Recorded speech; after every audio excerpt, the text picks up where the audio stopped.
I'm happy to invite, we'll talk about the Rakia Mission that was about suggesting a new and complete model for human special space flights to create the opportunity to include individuals and communities who've been traditionally sidelined in human narratives around space, while also maintaining the central role of scientists and researchers.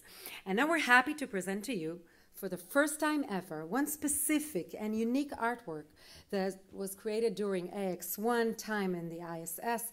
According to Melody, this activity was harder to coordinate more than some of the science one. I'm happy to invite Dr. Yanai Toister to present Earth Signal Universe-Wide, a joint work with Nimrod Astrakhan. Please. Thank you. Hello. Thanks for having me. It's an honor. So this wasn't fully discussed here on the stage, but there was also an art mission in space. So I'm going to be talking about the art mission in space. I'm also going to be talking about some conversations we had on Earth with Eitan. So a while ago, maybe would have been 2 years ago, myself and Eitan and another friend and colleague were discussing a matter with Eitan. And then we kind of coincidentally heard that Eitan was going to space and that Eitan had contacted a whole bunch of Israeli scientists and technologists and a whole bunch of people from leading institutions in Israel.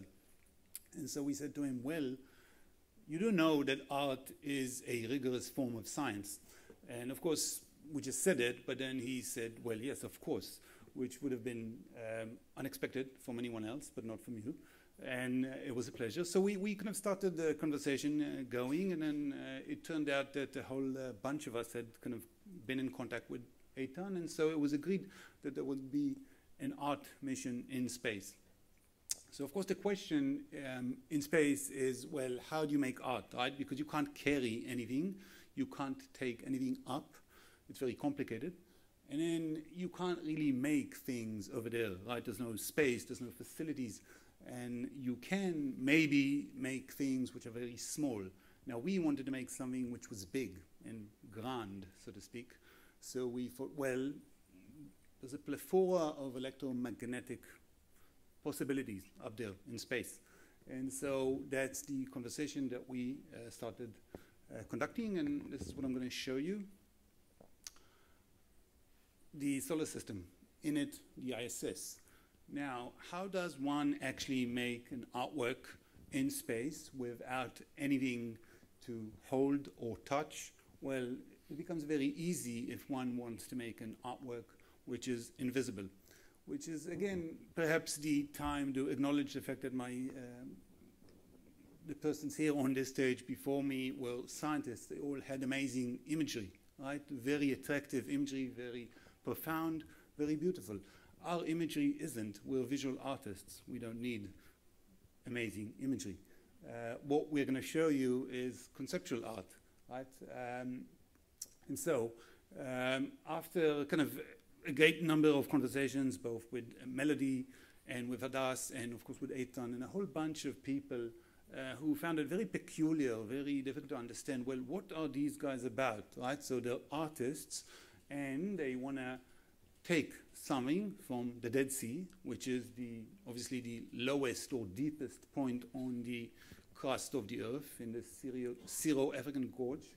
And then they want to take that thing, or a sensor reading, that was the thing that we took. They want to take it, and then they want to do something with it up there. Well, why? Why should anybody want to do anything with sensor readings provided by the Geological Survey of Israel up in space? Well, because those sensor readings, when transmitted up to the International Space Station and from the ISS transmitted universe-wide, those represent an abstract, conceptual, artistic way of remodeling the heartbeat of Earth, which is what we did, which is what Eitan did for us for about 90 minutes. Now, it proved to be very, very difficult to actually transmit heartbeats in space.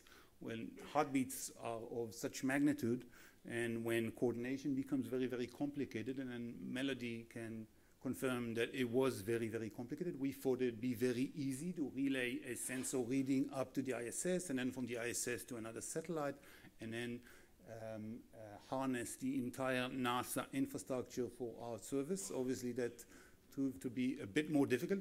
So what ended up happening actually is that we were granted access to the interplanetary internet. And so such a thing actually does exist. We didn't know it at the time. We didn't know it entering the mission. And then the interplanetary internet allowed us to actually devise a web art or net art piece, which contrary to most net art pieces, I'm not going to talk about this so much, but contrary to net art pieces, this one was designated for the use and pleasure of only one person outside of Earth, being Eitan Stiebe. And so basically we built an interface for Eitan, and this interface was accessible from his tablet.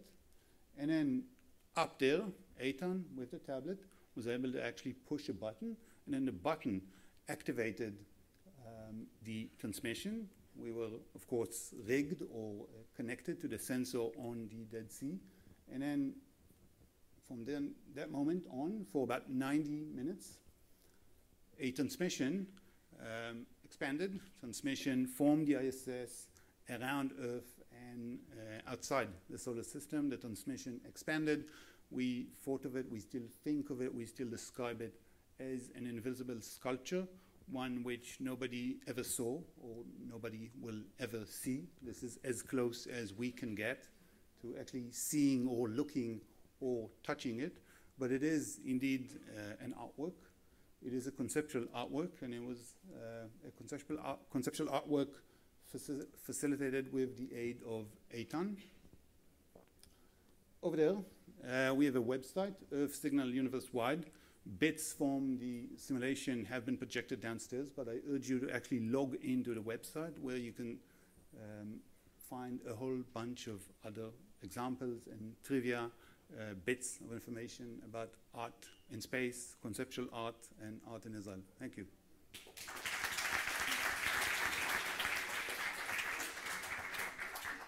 Thank you, Yanai. We'll take a 30-minute break. You have refreshments downstairs, but make sure to be back because we're going to talk about medical experiments and the cooperation with Axiom. We have great news for you, so come back. Enjoy.